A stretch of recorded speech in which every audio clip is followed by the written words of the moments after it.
Good morning, ladies. Happy Tuesday. I hope this message finds you well.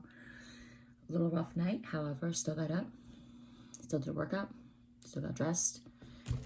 Bible study here shortly before I start the entire day. Had some prayer. I woke up at like 1:30, 2 o'clock again, except this time something told me to check the gram, and I was able to pray for 2 women that had left me a message in the middle of the night. So prayer really works. If people reach out for you for prayer, answer the call, man, because you never know what people are going through. So I am humbled enough to be able to help and give some type of solace to some women out there that are going through it. And I've been there in both circumstances, so I can understand. So today is going to be a great day. Let's keep positive mindsets and let's let the enemy win. We're going to be going over Leviticus chapters 11, 12, and 13 today. And verse 1 goes like this. Now the Lord spoke to Moses and Aaron, saying to them, Speak to the children of Israel, saying, These are the animals which you may eat among all the animals that are on the earth. Among the animals, whatever divides the hoof, having cloven hooves and chewing the cud, that you may eat. Nevertheless, verse 4, These you shall not eat among those that chew the cud or those that have cloven hooves. The camel, because it chews the cud but does not have cloven hooves, it is unclean to you. Verse 5, the rock hyrax, because it chews the cud but does not have cloven hooves, it is unclean to you. The hare, because it chews the cud but does not have cloven hooves, is unclean to you. And the swine, though it divides the hoof, having cloven hooves, yet does not chew the cud, is unclean to you. Their flesh you shall not eat, and their carcasses you shall not touch. They are unclean to you. Verse 9, These you may eat of all that are in the water. Whatever in the water has fins and scales, whether in the seas or in the rivers, that you may eat. But all in the seas or in the rivers that do not have fins and scales, all that move in the water, or any living thing which is in the water, they are an abomination to you. They shall be an abomination to you. You shall not eat their flesh, but you shall regard their carcass as an abomination. Whatever in the water does not have fins or scales, they shall be an abomination to you. Verse 13, And you shall regard as an abomination among the birds. They shall not be eaten. They are an abomination. The eagle, the vulture, the buzzard, the kite, and the falcon after its kind. Verse 15, Every raven after its kind, the ostrich, the short-eared owl, the seagull, and the hawk after its kind, the little owl, the fisher owl, and the screech owl, the white owl, the jackdaw, and the carrion vulture, the stork, the heron after its kind, the hoopie, and the bat. All flying insects that creep on all fours shall be an abomination to you. Yet these you may eat of every flying insect that creeps up on all fours, those which have jointed legs above their feet, with which to leap on the earth. These you may eat, the locust after its kind, the destroying locust after its kind, the cricket after its kind, and the grasshopper after its kind. But all other flying insects which have 4 feet shall be an abomination to you. Verse 24, By these you shall become unclean. Whoever touches the carcass of any shall be unclean until evening. Whoever carries part of the carcass of any of them shall wash his clothes and be unclean until the evening. The carcass of any animal which divides the foot, but is not cloven-hoofed, or does not chew the cud, is unclean to you. Everyone who touches it shall be unclean. And whatever goes on its paws among all the kinds of animals that go on all fours, those are unclean to you. Whoever touches any such carcass shall be unclean until evening. Whoever carries any such carcass shall wash his clothes and be unclean until evening. It is unclean to you. Verse 29, These also shall be unclean to you among the creeping things that creep on the earth, the mole, the mouse, and the large lizard after its kind, the gecko, the monitor lizard, the sand reptile, the sand lizard, and the chameleon. These are unclean to you among all that creep. Whoever touches them when they are dead shall be unclean until evening. Anything on which any of them falls when they are dead shall be unclean, whether it is any item of wood or clothing or skin or sack. Whatever item it is in which any work is done, it must be put in water, and it shall be unclean until the evening. Then it shall be clean. Any earthen vessel into which any of them falls you shall break, and whatever is in it shall be unclean. Verse 34, in such a vessel, any edible food upon which water becomes unclean, and any drink that may be drunk from it becomes unclean. And everything on which a part of any such carcass falls shall be unclean, whether it is an oven for cooking stove, it shall be broken down, for they are unclean, and shall be unclean to you. Nevertheless, a spring or a cistern in which there is plenty of water shall be clean, but whatever touches any such carcass becomes unclean. And if a part of any such carcass falls on any planting seed which is to be sown, it remains clean. Verse 38, but if water is put on the seed, and if a part of any such carcass falls on it, it becomes unclean to you. And if any animals which you may eat dies, he who touches its carcass shall be unclean until evening. He who eats of its carcasses shall wash his clothes and be unclean until evening. And he who carries its carcass shall wash his clothes and be unclean until evening. And every creeping thing that creeps on the earth shall be an abomination, shall not be eaten. Whatever crawls on its belly, whatever goes on all fours, or whatever has many feet among all creeping things that creep on the earth, these you shall not eat, for they are an abomination. You shall not make yourselves abominable with any creeping thing that creeps, nor shall you make yourselves unclean with them, lest you will be defiled by them. For I am the Lord your God. You shall therefore consecrate yourselves, and you shall be holy, for I am holy. Neither shall you defile yourselves with any creeping thing that creeps on earth. Verse 45, for I am the Lord who brings you up out of the land of Egypt. To be your God, you shall therefore be holy, for I am holy.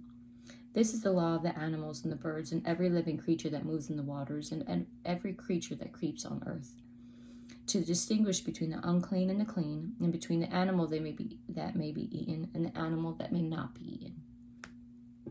That is all for Leviticus chapter 11. We are on to chapter 12, verse 1. Then the Lord spoke to Moses, saying, speak to the children of Israel, saying, if a woman has conceived and born a male child, then she shall be unclean 7 days.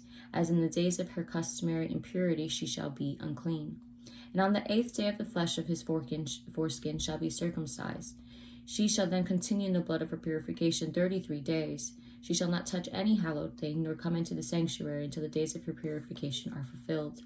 But if she bears a female child, then she may be unclean 2 weeks, as in her customary impurity, and she shall continue in the blood of her purification for 60 days. Verse 6, when the days of her purification are fulfilled, whether for son or a daughter, she shall bring to the priest a lamb of the first year as a burnt offering, and a young pigeon or a turtle dove as a sin offering to the door of the tabernacle of meeting. Then he shall offer it before the Lord, and make atonement for her, and she shall make clean from the flow of her blood. This is the law for her who has born a male or a female. And verse 8, and if she is not able to bring a lamb, that she may bring 2 turtle doves or 2 young pigeons, one as a burnt offering and the other as a sin offering. So the priest shall make atonement for her, and she will be clean. And last chapter for today, Leviticus chapter 13, verse 1 begins like this.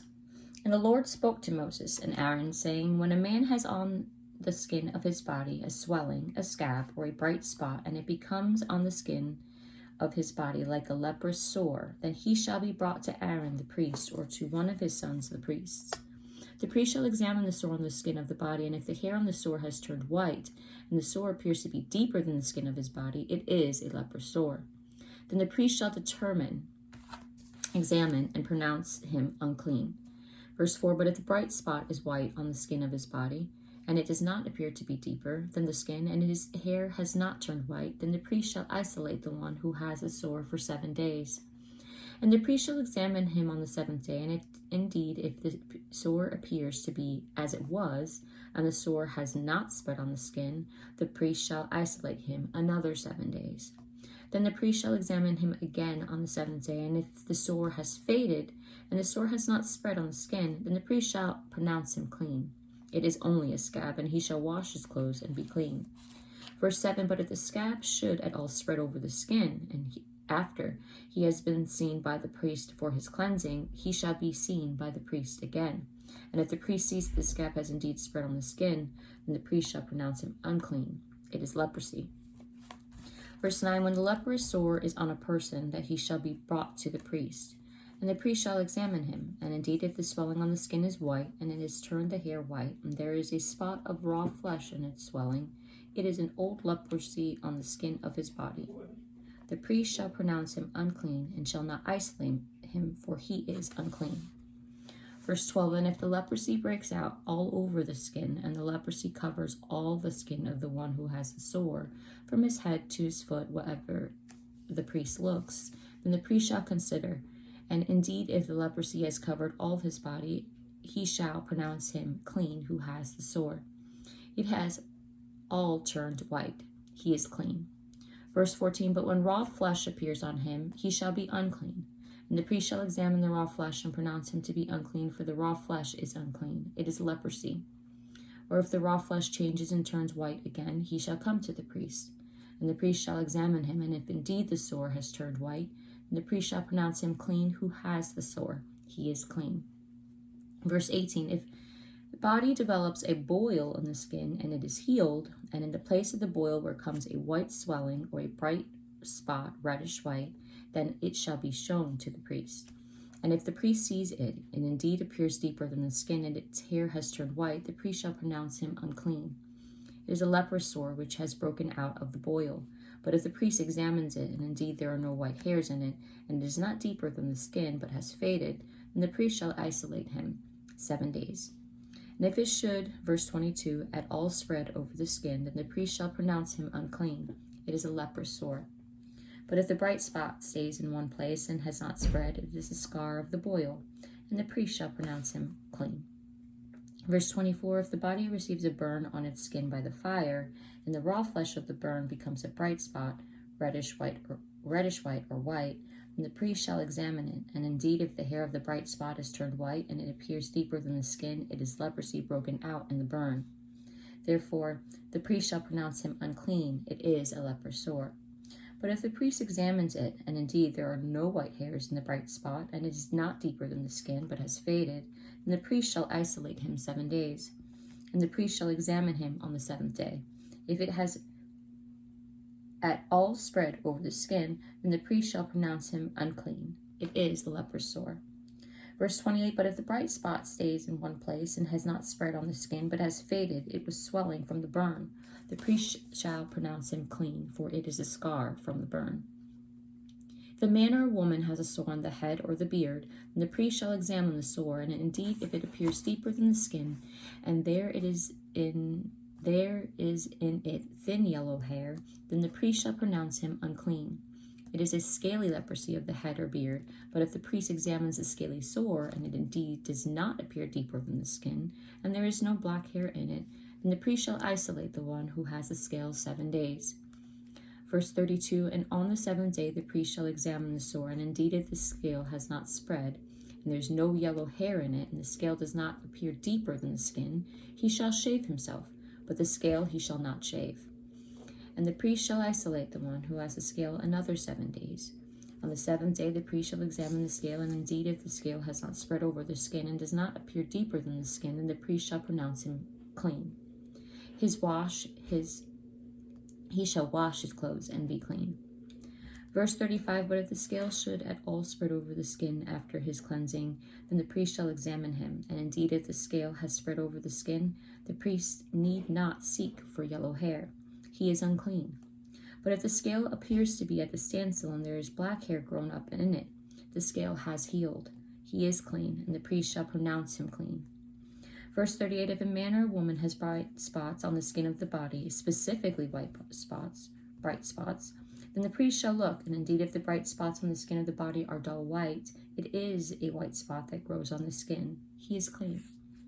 Verse 40, as for the man who has hair has fallen from his head, and he is bald, but he is clean, he whose hair has fallen from his forehead, he is bald on the forehead, but he is clean.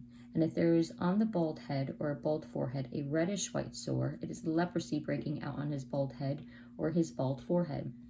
Then the priest shall examine it, and indeed if the swelling of the sore is reddish white on his bald head or on his bald forehead, as appearance of leprosy on the skin of the body, he is a leprous man. He is unclean. The priest shall surely pronounce him unclean. His sore is on his head.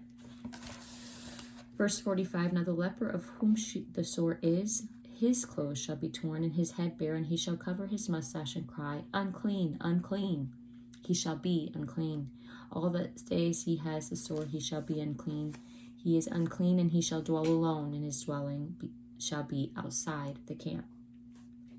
Verse 47, also if a garment has a leprous plague in it, whether it is a woolen garment or a linen garment, whether it is in the warp or woof of linen or wool, whether in leather or in anything made of leather, and if the plague is greenish or reddish in the garment or in the leather, whether in the warp or in the woof, or in anything made of leather, it is a leprous plague, and shall be shown to the priest.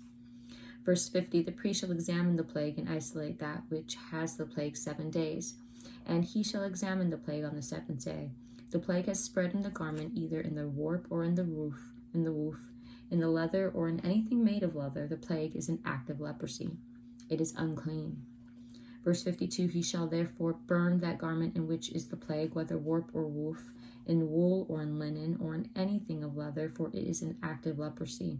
The garment shall be burned in the fire. But if the priest examines it, and indeed the plague has not spread in the garment, either in the warp or in the woof, or in anything made of leather, then the priest shall command that they wash the thing in which is the plague, and he shall isolate in it another 7 days. Verse 55, and the priest shall examine the plague after it has been washed, and indeed if the plague has not changed its color, though the plague has not spread, it is unclean, and you shall burn it in the fire. It continues eating away, whether the damage is outside or inside. If the priest examines it, and indeed the plague has faded after washing it, then he shall tear it out of the garment, whether out of the warp or out of the woof or out of the leather. Verse 57, but if it appears again in the garment, either in the warp or in the woof or in anything made of leather, it is spreading plague.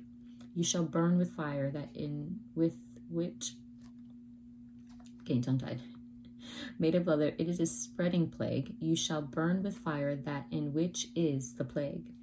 Verse 58, and if you wash the garment, either warp or woof or whatever is made of leather, if the plague has disappeared from it, then it shall be washed a 2nd time and shall be clean. This is the law of the leprous plague in the garment of wool or linen, either the warp or woof or in anything made of leather, to pronounce it clean or to pronounce it unclean. That is all for today's Bible study, ladies. Chapter 13 was definitely a long one. A lot of details, but we know the difference between leprosy and all the different animals of what's clean and unclean. So let's have a fabulous day. If you need any prayer, send me a message. Talk to y'all soon. Be blessed.